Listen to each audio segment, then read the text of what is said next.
Genesis chapter 26, Isaac's faith journey. Welcome back to Bible Breakdowns, where we dive into God's Word chapter by chapter.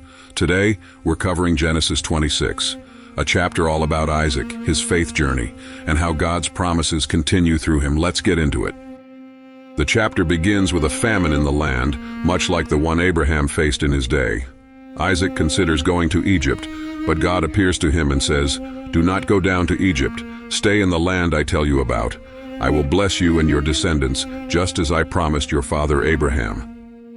So Isaac stays in Gerar, the land of the Philistines, under King Abimelech. But here's where things get familiar. Isaac tells everyone Rebekah is his sister, not his wife. He's afraid the men of the land will kill him to take Rebekah because she's so beautiful.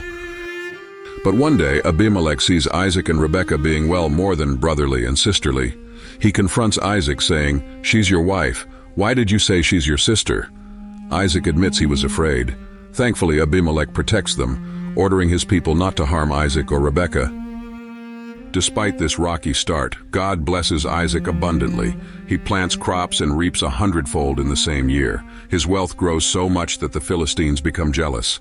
They stop up the wells Abraham had dug, and eventually Abimelech tells Isaac, "You're too powerful for us. Move away." Isaac moves to the valley of Gerar and reopens the wells his father had dug. But every time his servants dig a new well, the local herdsmen quarrel over it, claiming the water is theirs.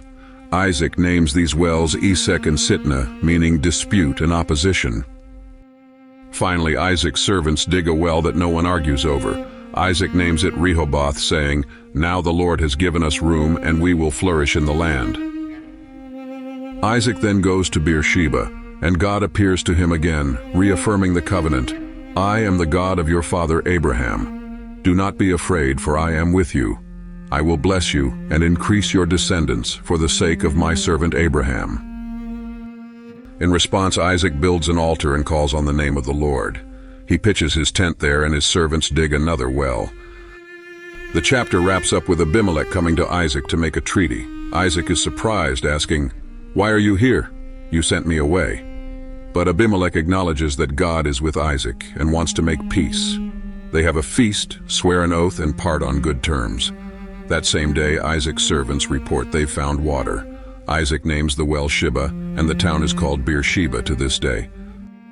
The chapter ends on a less positive note, mentioning that Esau marries 2 Hittite women, which causes grief for Isaac and Rebekah. Genesis 26 highlights God's faithfulness to Isaac, even when Isaac struggles with fear and trust. It shows how God's promises to Abraham are being fulfilled through the next generation. And it reminds us that obedience and perseverance often lead to blessings, even in the face of opposition. Next time, we'll dive into Genesis 27, where Jacob and Esau's rivalry takes center stage. Stay tuned for more Bible breakdowns.